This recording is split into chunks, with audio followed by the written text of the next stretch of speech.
Hey guys, you're watching Volgor's videos, and I'm gonna drink something I haven't drank in 7 months. Last 4th of July, I think it was. Too much light. There. Oh. There. Yeah, I'm talking about Hurricane. I used to drink this stuff like every night. Or maybe it wasn't every night, but almost. Pretty close to it. Yeah. Don't want to go back there again, but I kind of want to see how much I can handle it. Because remember, last time I tried, a friend of mine brought me two 24-ounce cans. I could barely handle it. I was just sipping it. It took me like half an hour to drink the can. But let's see how I can handle it this time. And nowadays, or most places, some places haven't updated it, but now they aren't doing 24 ounce anymore. Now it's 25 ounce, which actually is pretty nice. It's more bang for the buck. It's yeah, 1 extra ounce. Hurricane High Gravity, blah blah blah. Some skunky stuff, which if I can handle Still Reserve, I should be able to handle this. So let's see how it is. And I look back on my first one video on it, and I don't remember what much was going on. And another video I made, which I was just like, it's good. You should be able to handle it. If you don't, you can't. And I didn't really talk much about it compared to anything. So here's a glass I already have in here.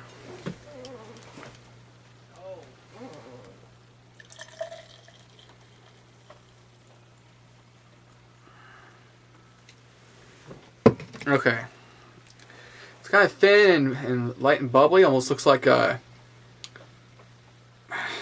almost said Coors Light, but probably Coors Light's thinner than that. Almost looks like a Rolling Rock, actually. But it's a completely different animal. Smells, of course, kind of a little harsh, a little skunky. You can definitely smell the alcohol. You know, it kind of smells sweet.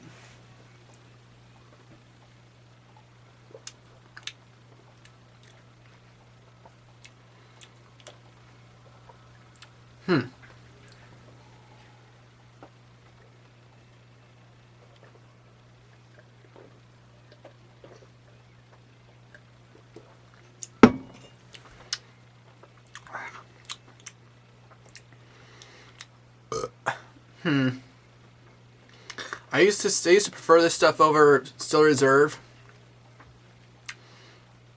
but you know, I don't know if it's just because I've had Still Reserve more often lately, but I might actually think that tastes better. But it's not like it really matters. I mean, it's what, $2 for a 25-ounce can? Like, either one, you're gonna drink it fast and get hammered. So it's not like it really matters. I mean, it's not like I'm comparing Modelo to Dos Equis, which, you know, in certain places cost like $3.29. You know, it's an extra buck for a beer. This is only 4.5% versus that it's 8.1.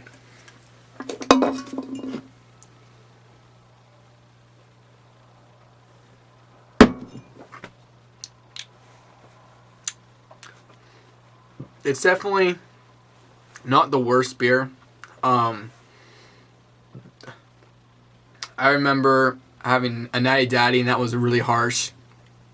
And that was only, it was 2% more alcohol by volume, but I don't think it's worth the extra 2% if it's like, and it's like it's really hard to swallow down. But that's just me. I mean, 2%, I don't know. That was 10%. But this is also 1 more ounce, so does that make up for it? I don't know, I guess.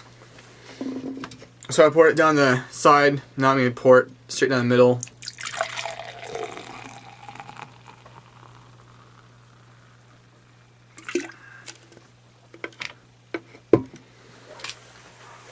Now you get a humongous head. So let me do more research on that and see which way you're supposed to do it. Because I always see one reviewer always pours straight down the middle, and every time, and says that's the way you do it. But everybody else, I see him pour down the side and gradually goes towards the middle as it goes up.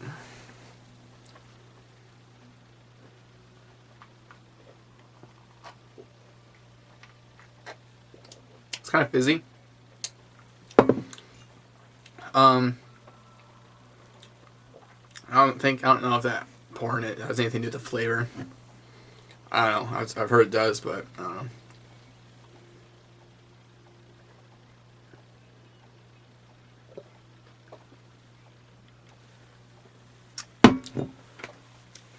I mean, it does have good bang for the buck, but there is that aftertaste, that, you know, high gravity aftertaste kind of in the back of your mouth. And if you're not used to it, if you haven't had any malt liquors lately, and it will kick your ass. So you'll take a sip and you'll be like, you know, you'll get really freaked out. But for me to give it a re-review, which I don't know, I really even gave it a true review before.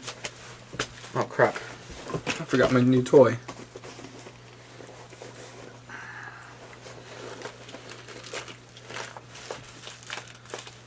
Well, that sucks. What? No, it's my pocket.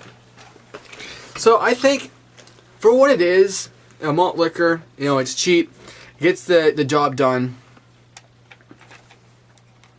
It's like a $1.90 or two, within the $2 range, 25 ounces. You get their 40s everywhere. So between Steel Reserve and Hurricane, it's a very close call. It's just, I think for me, it's just preference.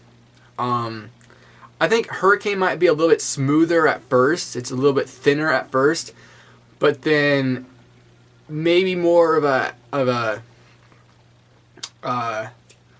aftertaste at the end.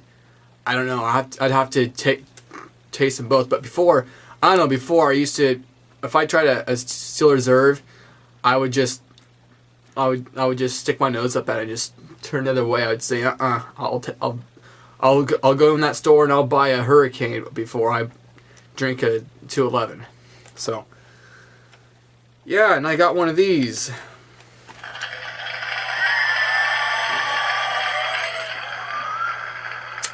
Yeah. So, for what it is, if I give Steel Reserve a 6.9 or that 6.8, because that's what it is. It's good bang for the buck, and it's pretty easy to drink. This is, you know, high gravity, get you drunk, cheap, easy to drink, but depends on which one you like. I don't know. Yeah, I think they're both about 6.8. I don't really see one over the other too much.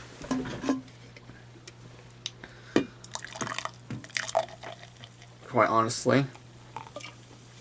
I mean, it's bubbly. It's in. It fizzes a lot once you pour it. I mean, sounds like a Coke,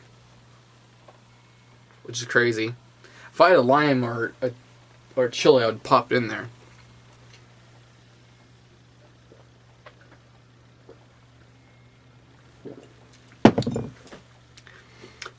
I may feel it's hardcore because I haven't ate anything since breakfast, and there's only that much left. Anyways, enough rambling. I say a 6.8 if you want to get drunk and you don't want to get something that's artificially flavored, you know, and you don't have the money to get rum or whatever fifth of hard alcohol. Of course, that's not open at all hours of the night, which I don't understand. Why is it that alcohol or liquor stores are open and close? I think they close at 8. I don't know. I've only been there a couple times. But why do they close at 8 or something? But you're not supposed to drink and drive, or wait. That's not my point. My point is they close at what, 6 or whatever time, but you're not supposed to. It's not it's not socially acceptable. It's not publicly okay to drink before 5. So if you're going to the liquor store, you're just buying it to store for later. Why not have it open at least after 5 until at least 9 o'clock? So you can actually drink after 5 o'clock. I don't know, it's just kind of weird. But, time's up.